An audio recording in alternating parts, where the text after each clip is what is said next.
ජනාධිපති කොමිෂන් සභා වාර්තාව මලල්ගොඩ කමිටු වාර්තාව සහ පාර්ලිමේන්තු විශේෂ කාර්ය සභා වාර්තාව මගින් ඉදිරිපත් කරන ලද නිර්දේශ ක්‍රියාත්මක කිරීමට හෝ ඒවා පූර්ණ වශයෙන් පරිශීලනය කිරීම සඳහා ලබා දීමට හෝ රජය කටයුතු කරලා නැහැ.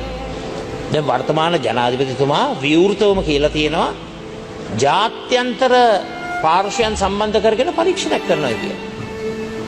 මේ කොහේ පරීක්ෂණය?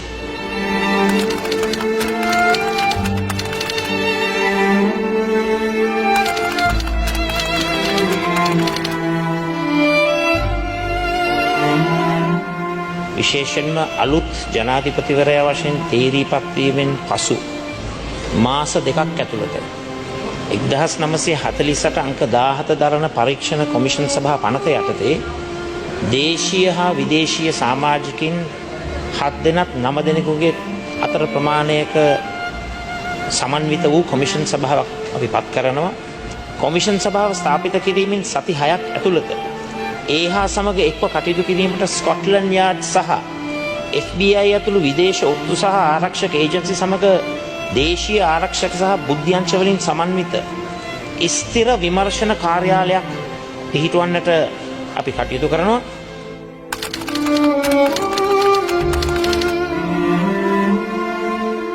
අවශ්‍ය වන ආකාරයට 1948 අංක 17 දරන පරීක්ෂණ කොමිෂන් සභා පනතේ 7.2 සහ හෝ 24 වැනි වගන්ති සංශෝධනය කරන්නට අපි පියවර ගන්නවා.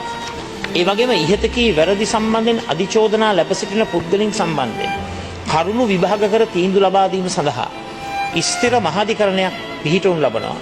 අවශ්‍ය වූහොත් 1978 අංක 2 දරන අධිකරණ සංවිධාන පනතේ 12 වැනි වගන්තිය සංශෝධනය කිරීමට අපි පියවර ගන්නවා. ඒ වගේම ගරු නීතිපතිවරයාගෙන් ස්වාධීන වූ රජයේ අභිචෝදක කාර්යාලයක් පිහිටවීමට නීති සම්පාදනය කරන්නට අපි කටයුතු කරනවා.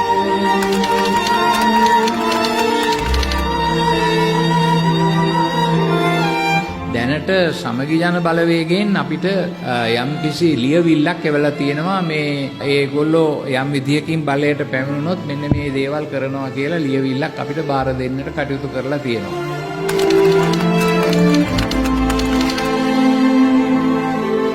ජනතා විමුක්ති පෙරමුණ ප්‍රමුඛ ඒ කණ්ඩායමෙන් වාචිකව වචනයක් ලැබිලා තියෙනවා පොරොන්දුවක් එහෙම විමර්ශනයක් කරනවා කියලා. නමුත් ඒක ලිඛිතව තාම අපිට ලැබිලා නැහැ. අපොයින්ට්මන්ට් එකක් ඉල්ලලා තියෙනවා. ඉතින් මම අපොයින්ට්මන්ට් එකක් දුන්නා. නමුත් අපොයින්ට්මන්ට් එක දුන්නාට මම දන්නේ නැහැනේ මොනවද ඒගොල්ලෝ කරන්න දෙන්නේ කියලා මාත් එක්ක. ඉතින් මම බලාගෙන ඉන්නවා ඒගොල්ලෝ මොනවටද මේ මගේ අපොයින්ට්මන්ට් එක පාවිච්චි කරන්න යන්නේ කියලා.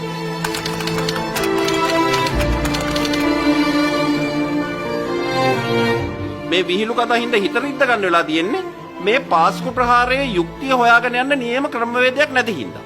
විශාල ප්‍රශ්න වගයක් තිබ්බ මේ පාස්කු ප්‍රහාරය සම්බන්ධයෙන් මේ පරීක්ෂණ පවත්වද්දී සංවේදී කාරණා. එහෙම නැත්නම් රාජ්‍ය ආරක්ෂාවට බලපාන කාරණා සම්බන්ධයෙන් කියලා. එහෙම නැතුවත් එහෙම කියලා පරීක්ෂණ සභාවලට තමන්ගේ කටඋත්තර නොදී ඉන්න ක්‍රමවේදයක් තමයි තියෙන්නේ ලංකාවේ. පරීක්ෂණ සභා පනත යටතේ තියෙන සම්පූර්ණ බලතලට අමතරව අපි වෙනම වොරන්ට් එකක්. ඒ කියන්නේ බලාධිකාරියක් ලබා දෙනවා.